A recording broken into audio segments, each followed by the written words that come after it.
வணக்கம். தென்னாசியாவை பற்றி தான் இதில் கதைக்க போகிறேன். தென்னாசியாண்டா இப்போ இன்றைக்கு நடந்து கொண்டிருக்க பிரச்சனைகளுக்கு உள்ள முக்கியமான ஒரு விஷயத்தை எடுத்துக்கொண்டு வரப்போகிறேன். முதல்ல ஒரு அறைமுகத்தை சொல்லிட்டு வார். தென்னாசியா அதுக்குள்ள முதல்ல 7 நாடுகள் இருந்தது, இப்போ 8 நாடுகள் இருக்கு. ஆப்கானிஸ்தானை உள்ள செருகிட்டினம். இந்த 8 நாடுகளுக்கும் இந்தியா பெரிய எஜமானா இருந்து தலைமை தாங்குது. இந்தியா தலைமை தாங்கிறதாலான்னு என்னவோ தெரியல, இந்த நாடுகள் ஒருபோதுமே உருப்பட்டதாக சரித்திரம் இல்லை. வரலாற்றிலையும் சரி, இப்பவும் சரி, ஆட்சி குழப்பங்களும் பொருளாதார குழப்பங்களும் களவு கொள்ளை கொலை என்று சொல்லி எல்லா காலத்திலையும் ஒரு குழப்பமான நிலை தான் இந்த நாடுகள்ல இருந்து வருது. வரலாற்றை விடுங்கோ, நாங்கள் வாழ்ற இந்த நூற்றாண்டை மட்டும் எடுத்துக்கொள்ளுங்க. ஆப்கானிஸ்தான்ல பெரிய பிரச்சனை நடந்தது, அந்த நாடு துண்டு துண்டாக அழிஞ்சு போனது. ரஷ்யா, அமெரிக்கா, பிரான்ஸ் என்று சொல்லி எல்லா நாடுகளுமே அந்த நாடை இல்லாம பண்ணினது. அதுக்கு பிறகு பாகிஸ்தான், சீனாக்காரன் கடனை கொடுன்னு கொடுத்து இப்ப அங்க கஜானாவே காலியா போச்சு. அதுக்கு பிறகு இலங்கை, சீனாக்காரனும் இந்தியாவும் சேர்ந்து மொத்தமாகவே கபலீகரப்படுத்தின ஒரு நாடு இலங்கை. மாலதீவும் அதே மாதிரி தான், சீனாவும் இந்தியாவும் விளையாடி தள்ளின ஒரு தேசம், ஒரு தீவு. இப்ப அதே நிலைமை பங்களாதேஷுக்கு ஏற்பட்டிருக்கு. சீனாவும் இந்தியாவும் அந்த தேசத்தை சூறையாடி விட்டுருக்கு. எனவே இந்த வரலாற்றை தான் நான் இந்த வீடியோவில் உங்களோட பகிர்ந்து கொள்ள போறேன். முதல்ல பங்களாதேஷனுடைய வரலாற்றை பார்த்துட்டு வரலாம். வரலாறுண்டா நான் கணக்கு கதைக்க போறதில்லை, சுருக்கமாக எங்களுக்கு விளங்கின வகையில அந்த நாட்டினுடைய வரலாற்றை உங்களோட பகிர்ந்து கொள்ள போறேன். 1947ஆம் ஆண்டுக்கு முதல் இந்தியா தான் இந்த பிராந்தியத்தின் ஒரே நாடாக தலையெடுத்திருந்திருக்கு. இந்தியா என்ற அடிப்படையில தான் ஆங்கிலேயர்கள் இந்த எல்லா தேசங்களையும் இணைச்சி ஆட்சி செய்திருக்கிறோம். அதுல விதிவிலக்கா இருந்தது இலங்கை மட்டும். ஏனென்றால் இலங்கை தனியே ஒரு தீவாக இருந்தபடியா இந்தியாவோட அவை சேர்த்து ஆட்சி செய்யல. ஆனாலும் கிழக்கிந்திய கம்பெனியோட சேர்த்து ஒரு நிர்வாக முறைமையை பின்பற்றி இருக்கணும். எனவே இந்தியாவினுடைய ஒரு உபபிரிவாகத்தான் பங்களாதேஷ் பிரித்தானியருடைய காலத்தில் இருந்திருக்கு. ஆனால் அதுக்கு முதலே இந்திய கலாச்சாரங்கள் அதிக அளவில் பின்பற்றப்படுற இந்தியாவினுடைய ஒரு உபதேசமாக பங்களாதேஷ் இருந்திருக்கு. அந்த நேரம் அதுக்கு பங்களாதேஷ் கூட பெயர் இல்லை. 1947ஆம் ஆண்டு பிரித்தானியர்கள் இந்தியாவை விட்டுட்டு போகும்போது இந்தியாவில் பாகிஸ்தான் பிரிவினை நடந்தது. பாகிஸ்தான் பிரிவினை நடக்கும்போது இப்ப இருக்கிற பங்களாதேஷ் கிழக்கு பாகிஸ்தான் என்று சொல்லி பிரிஞ்சு போனது. அதாவது பாகிஸ்தான் 2 தேசங்களாக பிரிஞ்சது. ஒன்று மேற்கு பாகிஸ்தான், மற்றது கிழக்கு பாகிஸ்தான். மேற்கு பாகிஸ்தான் என்பது இப்ப இருக்கிற பாகிஸ்தான், கிழக்கு பாகிஸ்தான் என்பது இப்ப இருக்கிற பங்களாதேஷ். ஆனா அந்த நேரம் 47ஆம் ஆண்டு 2மே பாகிஸ்தான் என்றுதான் அடையாளம் காணப்பட்டது. ஆனா இந்த கிழக்கு பாகிஸ்தானுக்கும் மேற்கு பாகிஸ்தானுக்கும் இருக்கிற தூரம் கிட்டத்தட்ட 1600 கிலோமீட்டர்கள். இந்த 1600 கிலோமீட்டர்களையும் தொடர்பட்டு போக வேண்டும் என்று சொன்னா இந்தியாவுக்கூடத்தான் போக வேண்டும். எனவே இந்திய பிரிவினை நடக்கும்போது இது 2மே இணைஞ்சு இருக்கிறது சாத்தியமில்லை என்ற ஒரு சூழல் எழுந்தது. இதனுடைய புவிசார் அமைப்பு அதுக்கு பிரதான வழிவகுத்து கொடுத்தது. எனவே கிழக்கு பாகிஸ்தான்ல இருக்கிறார்கள் தாங்கள் தனி நாடாக போக வேண்டும் என்றதை விரும்பிச்சினர். இந்தியாவினுடைய அனுசரணையில் இந்தியா அதை விரும்பினது. ஏன்னு சொன்னா பாகிஸ்தானுக்கு எதிராக இன்னொரு தேசத்தை உருவாக்கி விடுறது. எனவே இந்தியாவினுடைய அனுசரணையில் கிழக்கு பாகிஸ்தான் அப்படியே பங்களாதேஷாக பிரகடனம் செய்து கொண்டது. இப்படியாக 1971ஆம் ஆண்டு பங்களாதேஷ் தனியொரு நாடாக மாறுறதுக்காக அவர்கள் அதிகம் ரத்தம் சிந்த வேண்டியிருந்தது, அதிகம் போராட வேண்டியிருந்தது, அதிகம் தங்களுடைய உயிர்களை இழக்க வேண்டியிருந்தது. ஆனாலும் பங்களாதேஷ் என்கின்ற ஒரு தனித்தேச உருவாக்கத்துக்காக அவர்கள் அவலத்தையும் தாங்கிக் கொண்டார்கள். இப்படி பங்களாதேஷனுடைய உருவாக்கத்துக்கு முதல் காரணமாக இருந்தவர் ஷேக் நஜிபுர் ரஹ்மான் என்பவர். அவர் இன்றைக்கு இருக்கிற பங்களாதேஷ் பிரதமருடைய தந்தையார். இவர்தான் தலைமையேற்று அந்த போராட்டங்களை நடத்தி பங்களாதேஷ தனித்தேசம் ஆக்கினவர். ஆனால் அவரால் தொடர்ச்சியாக அந்த போராட்டத்தை நடத்த முடியல, பங்களாதேஷனுடைய முதலாவது ஜனாதிபதியாக இருக்க முடியல. 1975ஆம் ஆண்டு நடந்த இராணுவ சதிப்புரட்சி காரணமாக அவர் குடும்பத்தாரோட சிறையில் அடைக்கப்பட்டு பிறகு அவர் கொலை செய்யப்பட்டார். அவரோட சேர்த்து அவருடைய 2 பிள்ளைகள், மனைவி எல்லாருமே கொல்லப்பட்டார்கள். அதிலிருந்து தப்பியோடின ஒரே ஒரு வாரிசு தான் ஷேக் ஹசீனா. அவதான் இன்றைக்கு பங்களாதேஷில இருந்து இந்தியாவுக்கு தப்பியோடி இருக்கிற பங்களாதேஷின் 4வது பலமுள்ள பிரதமர். எனவே இனி அவரோட வரலாற்றை பார்த்து கொண்டு வருவோம். ஷேக் ஹசீனா இப்படி தப்பியோடின பிறகு அவ சும்மா இருக்க இல்லை. தன்னுடைய நாட்டுக்காக தன்னுடைய தந்தை என்ன எல்லாம் செய்து போராடினாரோ அதே தியாகங்களை செய்து அவவும் போராடினார். 1960ஆம் ஆண்டிலேயே இவருடைய போராட்டம் ஆரம்பித்தாலும் தந்தைக்கு பிறகு அதிக அளவில் போராடத் தொடங்கினார். 1975ஆம் ஆண்டு அவருடைய தந்தையை கொலை செய்த பிறகு அங்கே ஒரு இராணுவ ஆட்சி தான் ஏற்பட்டது. கிட்டத்தட்ட 1991ஆம் ஆண்டு வரைக்கும் அங்க இராணுவ ஆட்சி தான் நடந்திருக்கு. 1991ஆம் ஆண்டுல ஷேக் ஹசீனா நாடு திரும்புகிறார். நாடு திரும்பின உடனேயே அவருடைய தந்தையாரின் கட்சியான அவாமி லீக்ல சேர்ந்து அரசியல் பணிகளை முன்னெடுக்கிறார்.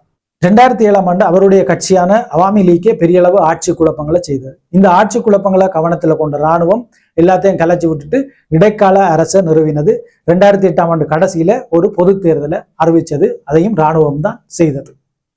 அதன்படி 2008ஆம் ஆண்டு கடைசி பகுதியில தேர்தல் நடந்தது. 2009ஆம் ஆண்டு ஜனவரி மாதம் 6ஆம் தேதி இந்த ஷேக் ஹசீனா முதலாவது பிரதமராக, அதாவது முதல் தடவையாக பிரதமராக பொறுப்பேற்றுக் கொண்டார்.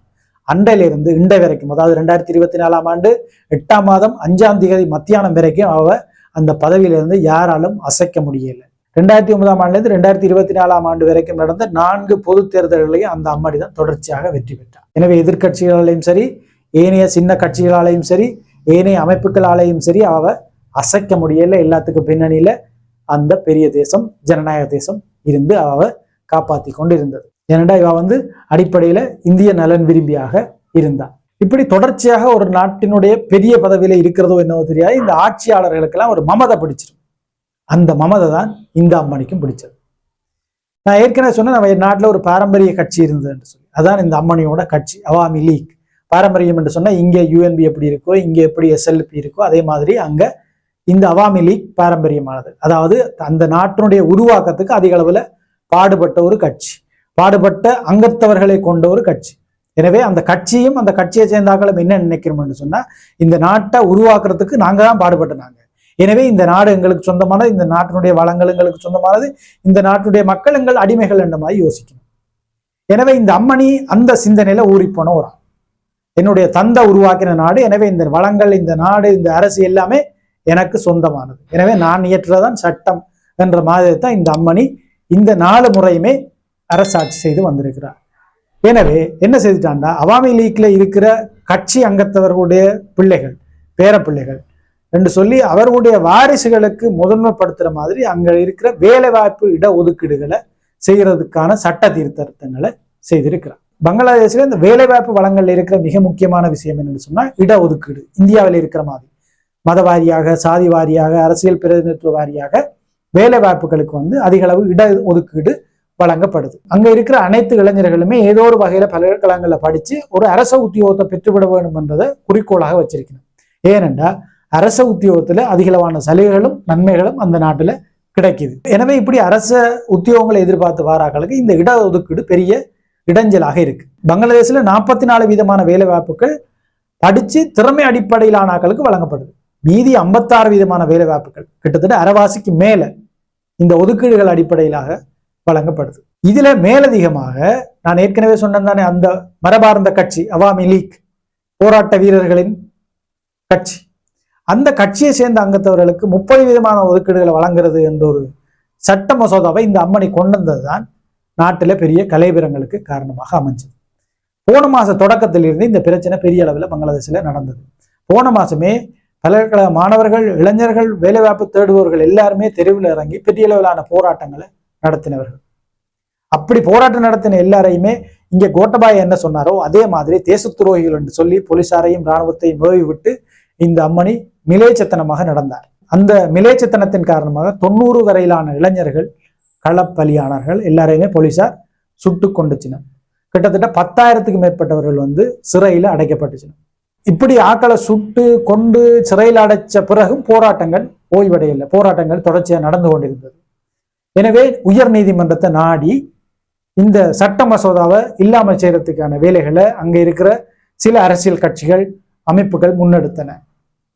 இதன் விளைவாக நீதிமன்றம், அங்க இருக்கிற உயர் நீதிமன்றம் ஒரு தீர்ப்பை சொன்னது, 93 வீதமான வேலை வாய்ப்புகள் படித்த திறமை உள்ள இளைஞர்களுக்கு வழங்கப்பட வேண்டும். மிச்சம்தான் இந்த ஒதுக்கீட்டு அடிப்படையிலான ஆக்களுக்கு வழங்கப்பட வேண்டும் என்ற தீர்ப்பை பங்களாதேஷின் உயர் நீதிமன்றம் வழங்கினது. எனவே நீதிமன்றத்தை தாண்டி இந்த அம்மணியால ஒன்றும் செய்ய முடியல. சரி, நான் நீதிமன்றத்துக்கு ஒத்து போறேன்னு சொல்லிட்டு மாணவர்களை படிக்க போங்கன்ற மாதிரி இவா சொன்னான். ஆனா மாணவர்கள் அத்தோடு அடங்கி போகல. சுட்டுக் கொல்லப்பட்ட 90 பேருக்கும் நீதி வேணும்.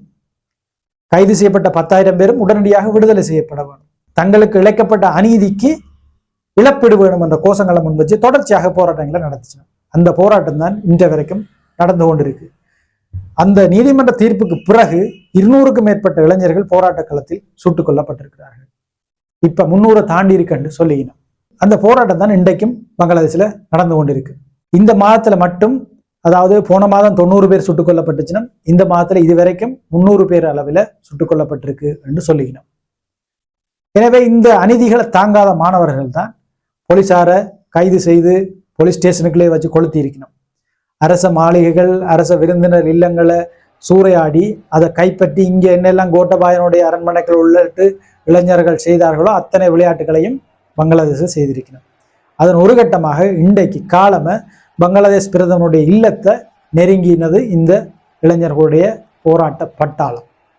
எனவே பயந்து வேற வழியே இல்லாமல் இங்கே எப்படி கோட்டாகோகமாவுக்கு பயந்து கோட்டபாய ராஜபக்ச ஓடினாரோ அதே மாதிரி அங்க அந்த அம்மணி, அதாவது ஷேக் ஹசீனா நாட்டை விட்டு ஓடிட்டான். இராணுவம் ஆட்சியை பொறுப்பேற்றிருக்கு, இடைக்கால அரசு அமைக்கப்பட்டிருக்கு என்று சொல்லப்படுது. அந்த அம்மணி இப்ப இந்தியாவுக்கு ஓடினாவா வேற எங்க ஓடினாவான்னு தெரியல. ஆனால் இந்திய ஊடகங்களும் சரி, சர்வதேச ஊடகங்களும் சரி, ஷேக் ஹசீனா இந்தியாவுக்கு ஓடிவிட்டதாக சொல்லப்படுது. இந்த பங்களாதேஷ் சம்பவங்கள் சொல்றதெல்லாம் ஒன்றே ஒன்றுதான். தென்னாசியாவில் எப்பவுமே நிலையான அரசுகள் உருவாக போறது இல்லை. தென்னாசிய அரசுகளை கைப்பற்றி அரசாள்ற இந்த அரச பாரம்பரியங்களை கொண்ட அரச குடும்பங்கள் இப்பவும் நவீன அரசுடைமையாளர்களாக, பேரரசர்களாக தங்களை காட்டிக்கொள்ளவே விரும்பினோம். அந்த பேரரச உளவியலோட தான் மக்களை ஆட்சியை விரும்பினோம். அதன் விளைவை அவர்களே எதிர்கொள்ளினோம். எப்படி அந்த காலத்துல மக்களுக்கும் அந்நிய படையெடுப்பாளர்களுக்கும் குறுநில மன்னர்களுக்கும் அஞ்சு அரசர்கள் நாடு நாடாக ஓடி ஒளிஞ்சார்களோ, திருப்பி படையெடுத்து வந்து அரசுகளை கைப்பற்றி கொண்டார்களோ, அதே மனநிலையில தான் இப்பையும் தென்னாசிய பிராந்தியத்தில் இருக்கிற நாடுகளுடைய ஆட்சியாளர்கள் இருக்கணும். இன்று போனால் என்ன, இன்னொரு நாளைக்கு என்னுடைய அடுத்த தலைமுறை வந்து நாட்டை கைப்பற்றும் என்ற எண்ணத்தில் தான் இங்கே இருக்கிற அரசுகளுடைய பிரதானிகள் ஆட்சி செய்கின்றனர். இலங்கையிலேயும் ராஜபக்ச குடும்பத்தினர் அதுக்கு மிகச்சிறந்த எடுத்துக்காட்டு. எனவே பங்களாதேஷில் உருவாகி இருக்கிற இந்த நிலைமை இத்தோட முடிஞ்சு போறது இல்லை. அது என்றாவது ஒரு நாள் இந்திய பெருந்தேசத்தை நிச்சயம் சூறையாடியே தீரும். அதுதான் தென்னாசிய அரசியலுடைய மிக பிரதானமான ஒரு உளவியல். இந்த உளவியல் இங்க இருக்கிற மக்களை பிடிச்சிருக்கு, சமய பீடங்களை பிடிச்சிருக்கு, அரசியல்வாதிகளை பிடிச்சிருக்கு, அரசியல் கட்சியினுடைய தலைமை பொறுப்பில் இருக்கிற ஆக்களை பிடிச்சிருக்கு, மிகப்பெரிய அரசியல் தலைவர்களை பிடிச்சிருக்கு. இது தென்னாசிய பிராந்தியத்தின் மிகப்பெரிய ஒரு சாபக்கேடு. நன்றி.